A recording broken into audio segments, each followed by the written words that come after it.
Yeah, good morning, good afternoon, and good evening, depending on wherever you are watching us from. It's another edition of Politics on the Street.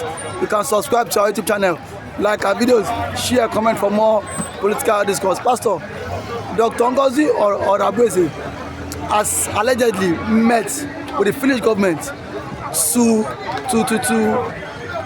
to fast track the release of Simon Ekpa. Since about 6 of his accomplices have been released. Yesterday, she tweeted that on her Twitter handle that she has met with the Finnish government and the Finnish police to facilitate the release of Simon Ekpa.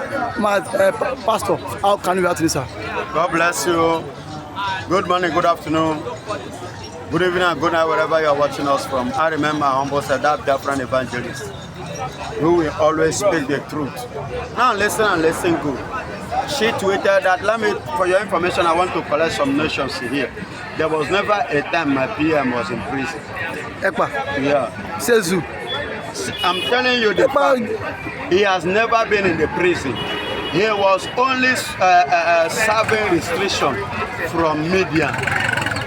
He was invited. There's a difference between invitation and after the interrogation, he left. So those people now start their investigation to investigate him. They only restricted him from social anything media. But Nigerian bloggers are the one carrying up, and the other one even say he was put in the worst prison. In this one, that one, he was never been in prison. And that is why I have been waiting for Nigeria to come. So what Orabueze is pointing out now, definitely in no distant time, the PM himself will have access to his media handles, whether Twitter, whether Instagram, Facebook, Bluetooth, or whatsoever. You will see him, and I know as I'm saying it, many people will not believe because you have already said it. He said after that he will come. By the time he come back, those that did not believe him will not believe. Those that did not follow will follow. You understand? And by the time he finishes and he start, addressing people as usual, that's when we now know who is actually speaking the truth. But Pastor, the Nigerian government said they are watching closely when Dr. Ngozi Orabueze made that comment, made the tweet. They said they are watching closely. So, Pastor, what does that mean that they are watching closely? I don't know what they meant by watching closely. Them that made the statement should be the one to explain it because I didn't make it. I didn't make such statement. But my own point of view is this: whether they watch closely or they do not watch closely, the terms and conditions given to them, they did not meet it. And they cannot meet it because they don't have that. Terms and conditions. What terms and conditions was it? The terms and conditions based on the matter of bringing Simon Ekpa to Nigeria. One is not your citizen. You fail from that side. Number 2, you allegedly accuse him of terrorism. And you, the same person that accused him of terrorism, withdraw that statement of terrorism and call it a cyber. You have failed. Another point. You understand? So you are now not speaking in the atom of truth now. That means you are flaming up something against him. Are you not seeing it? Now, do you think those people are like they are reasoning? You withdraw a statement which prompted them to a kind of to act. You understand? That push them to act. You understand? And at the end of the day, you coming back and say that thing is no longer the way you meant it or the way they are seeing it. So what do you expect from them? Then the other point again is this: they have their own law, and you must abide by their own law. And the UN and EU have their own law. You must follow the procedure. And 2, you must go through the process of the court. How many Nigerians are ready to appear in the court? When will they appear in ICC to defend what they are saying against Simon Ekpa, so that they can have their legal rights to take him? And let me tell you again, there is another thing again, which is being the citizen of Finland. You must not violate his fundamental human rights. You must not violate it. If you are taking it, you must not violate it. You must take it according to the process. And whereby you violate it, they will come back and carry their citizen. You sign. Nigeria is not ready for that.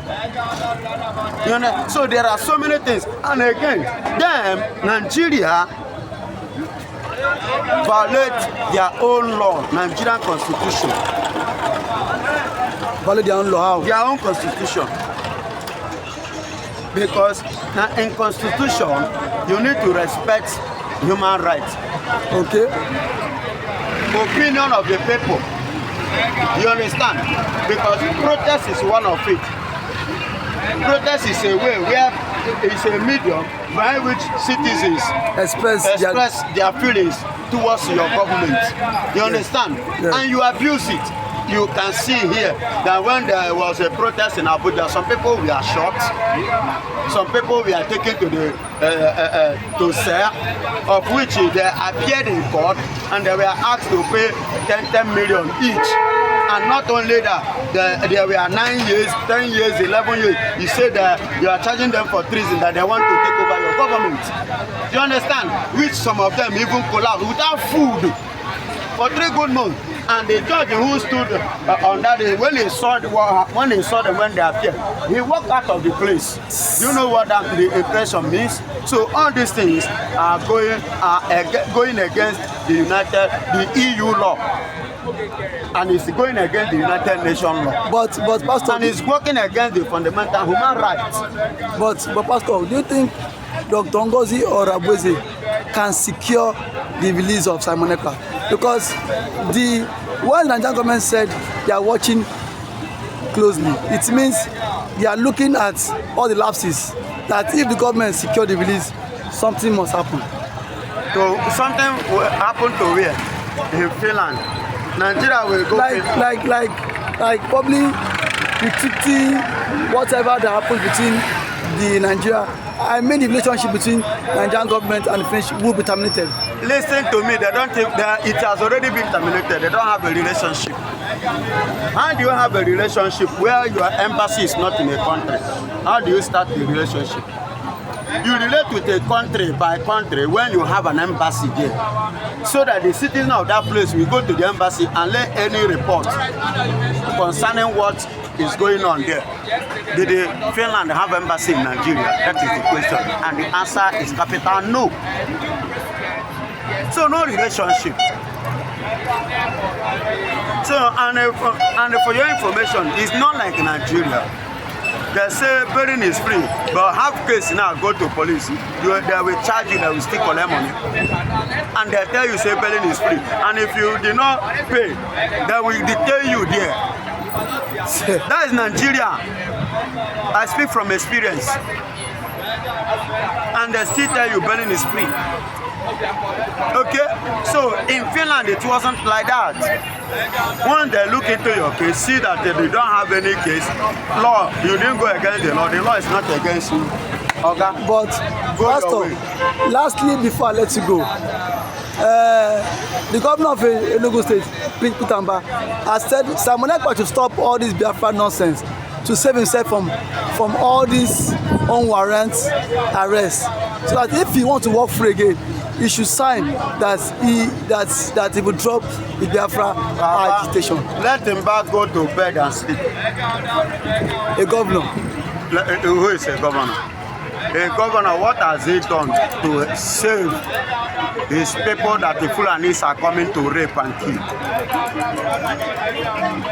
Under his own governance, his watch. Let him go and sleep. Simon Ekpa is not dropping anything. He's not as coward as he was leaking. Okay? He knows his right and he's fighting according to his right. He knows his right. And that was exactly what they are pushing nnamdikanu to do. Which that one knows his right and he cannot drop the agitation. That was his right because they are working according to EU and UN law when you come for freedom. So they have not violated it. But this same law, this same EU and the UN law have put them in detention. They are not putting, no, point of correction, they didn't put them in detention. What of Kanu? Is Kanu not in detention? No, they didn't put Kanu in detention, and Nigeria put Kanu in detention. And for your information, that was why, what is it called? British did not allow Nigeria to repatriate Kanu from their country. Okay? Because they know that it is against the law. It will work against them. You see it? So they did not, Kanu did everything, they did not. Okay? Until they now use some men, people that, and plant them into DOS, those groups that time. You understand? And they use DOS to invite Kanu for a meeting at Kenya. And they now use Kenya. You understand? To kidnap Kanu. Kenya government to kidnap Kanu. To kidnap or arrest? To kidnap Kanu. Okay. You understand?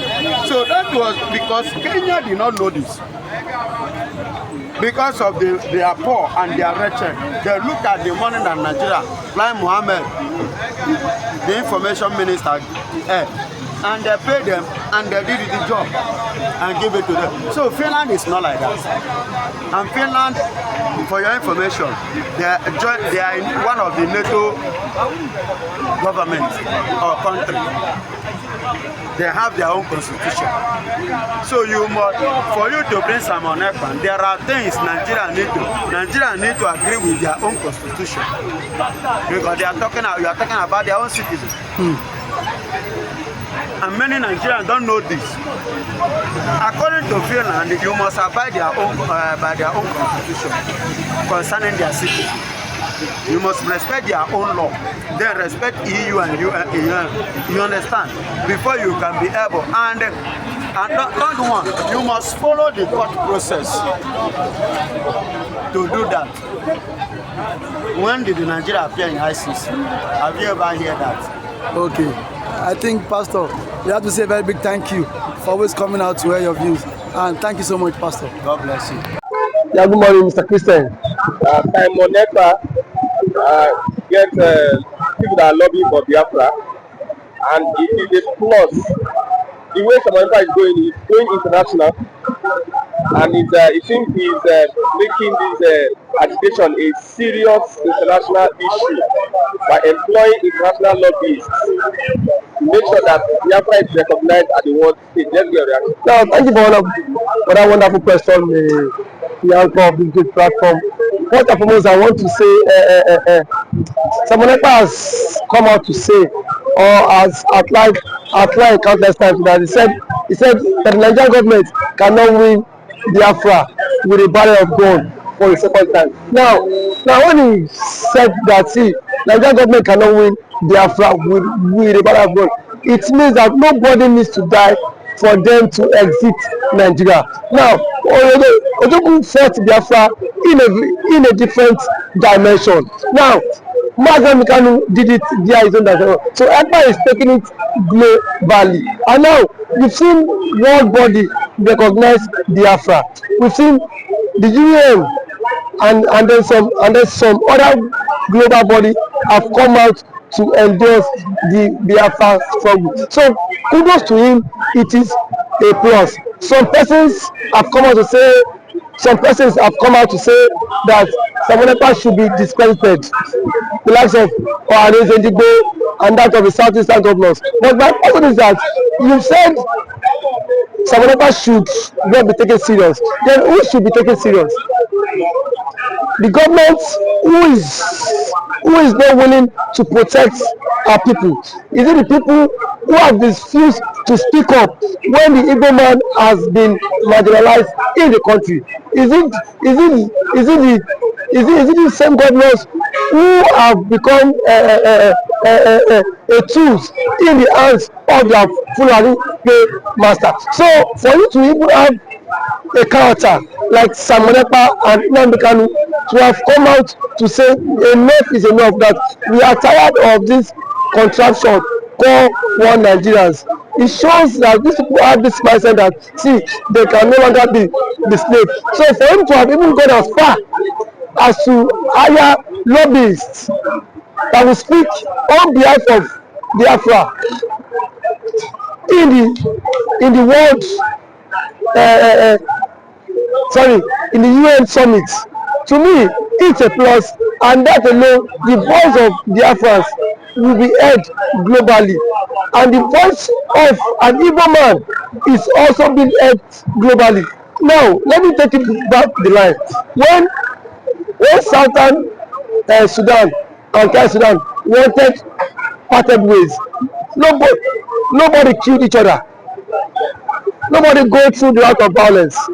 It was done amicably. So Simon Ekpa is doing it amicably for him to convince world leaders that this thing is possible, and why the government of the day, the present government of Nigeria, are not seeing it that way. Thank you. You can also To the government, to the Nigerian government be worried about it. why would they be worried? The same people have sent assassins to kill Simon Ekpa. Now only he has escaped.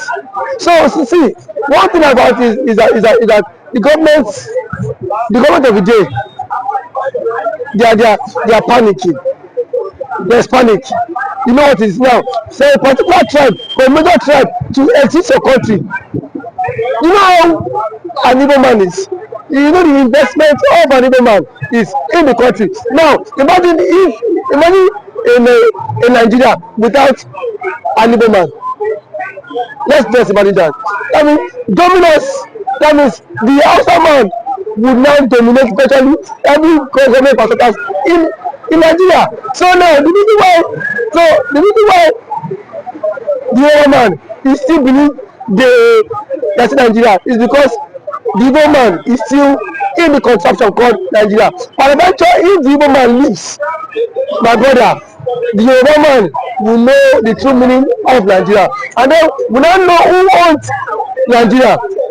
Just like what Angobula said, he said they are not scared of the Igbos parting, exiting Nigerians. That was what he said. He said they are not scared.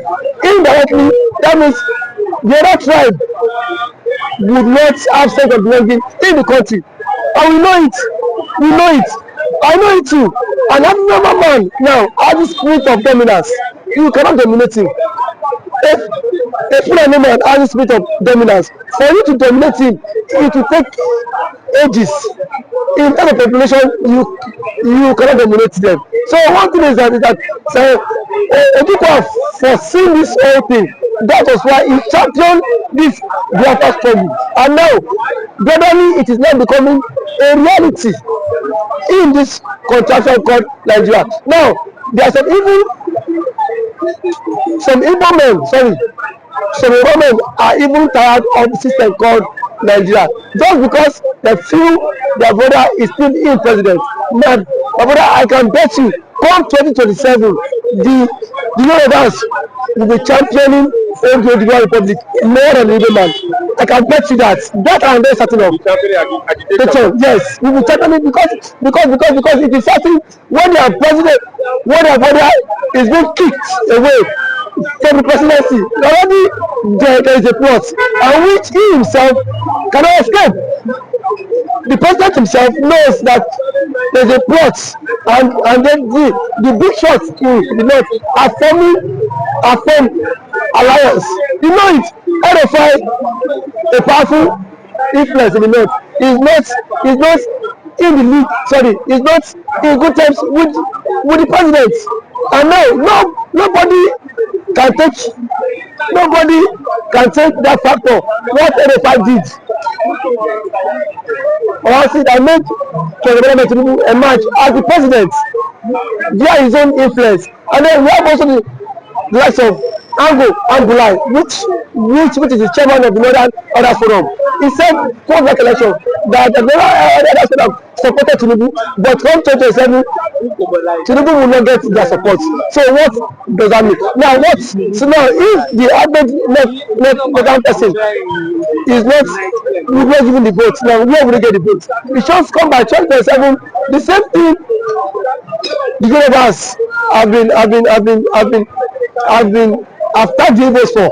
Now they will be the master mind of it, because I can bet you that 2027 Yoruba will stop. And that's the slogan that will continue to trend, is that we are tired of the country, we want to follow the suit of the Igbo man and exit the country. And then the Igbo man now will not take them, tag them for being unserious. Because now that the Igbo man is championing for the exit, we are saying the Igbo man is not serious. Yeah. There are claims that the Igbo man is not serious, but I can bet you when the system will also catch up with you, then you will know why the Igbo man has been championing to exit. Thank you for always coming.